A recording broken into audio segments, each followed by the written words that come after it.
Article 29, so article 29 क्या बोलता है guys? Article 29 says that protection of interest of minorities, ठीक है, इंटरेस्ट को प्रोटेक्ट, माइनॉरिटीज के इंटरेस्ट को प्रोटेक्ट करने के लिए बनाया गया लॉ।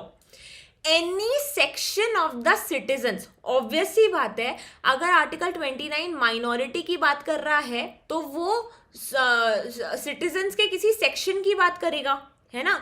ये सारे के सारे अगर इंडिया के सिटीजन्स हैं तो उसमें से ये एक सेक्शन ऑफ सिटीजन हो सकता है, ये एक सेक्शन ऑफ सिटीजन हो सकता है ना, ये एक सेक्शन ऑफ सिटीजन हो सकता है, ये एक सेक्शन ऑफ सिटीजन हो सकता है। तो ये एक section of citizen is in minority, है ना, पूरे सिटीजन्स के सामने तो ये माइनॉरिटी में है, ये section of society is a minority इन सब के मुकाबले, है ना।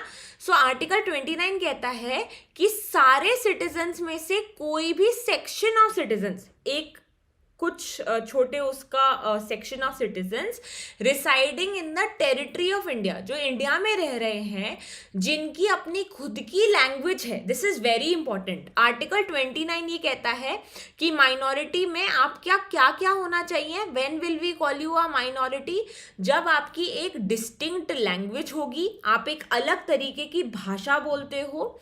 सेकेंडली, आपकी अपनी एक स्क्रिप्ट होगी, you have a script of your own, script होती है ना, लिपि, लैंग्वेज होती है और एक स्क्रिप्ट होती है, तो आपकी खुद की स्क्रिप्ट होगी। और थर्ड, आपका खुद का एक कल्चर होगा कि भाई आप इस प्रकार की चीज़ों में बिलीव करते हो, आपका ये फेथ है, आप ये प्रथाओं को फॉलो करते हो, तो आपका खुद का अगर एक कल्चर है, तो ये तीन चीज़ें अगर आपके पास है, डिस्टिंक्ट लैंग्वेज, डिस्टिंक्ट स्क्रिप्ट और डिस्टिंक्ट कल्चर, और आप सेक्शन ऑफ सोसाइटी को बिलोंग करते हो, सेक्शन ऑफ सिटीजन को बिलोंग करते हो इंडिया में, तो आपके पास ये राइट है कि आप उसको कंजर्व कर सकते हो, यू कैन सेव इट। आपको 29 ये फंडामेंटल राइट प्रोवाइड करता है कि आप उसको बचा सकते हो, ठीक है। Harsh, I am not getting your question at all. What is the meaning of this? Applies only to citizens. Article 30 applies only to citizens.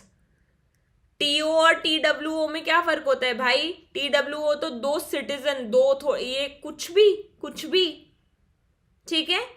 So therefore minorities के लिए what all you need a distinct language, distinct script, no, तीनों चीजें चाहिए होती है आजकल, and distinct culture, ठीक है। तभी आपका क्या होगा, आपके राइट्स को माइनॉरिटी राइट्स माना जाएगा और आपको आपके इंटरेस्ट को प्रोटेक्ट किया जाएगा, ठीक है।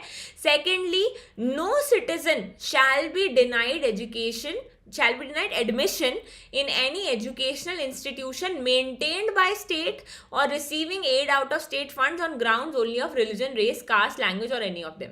Second, article 29 clause 2 क्या बोलता है? ये बोलता है कि भाई आपको कभी भी एडमिशन लेकिन किसी भी ऐसे इंस्टीट्यूशन में डिनाई नहीं किया जाएगा जो या तो स्टेट मेंटेन करती है या उसे स्टेट से पैसा मिलता है।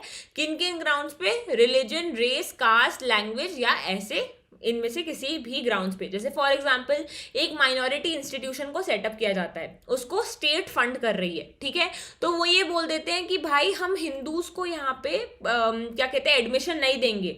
सो will it be against article 29 clause 2? Vaishnavi, no, you do not need to make notes right now. No, Veer Keshwar, it is not updated abhi with latest pattern and it is not enough, beta. Will it be violative of article 29 clause 2, guys?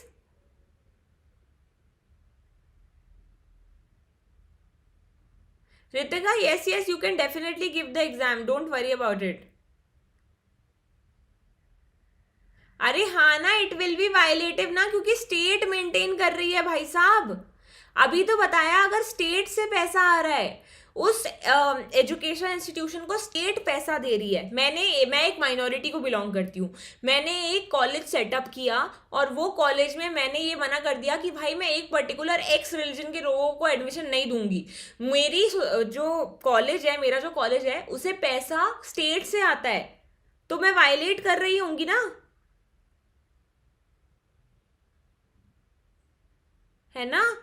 So what is article 29 clause 2 saying? 29 clause 2 ये बोलता है कि अगर आपको state से maintenance मिलता है, state से फंड्स मिलते हैं, तो फिर आप किसी को एडमिशन डिनाई नहीं कर सकते रिलीजन, रेस, कास्ट, लैंग्वेज के बेसिस पे।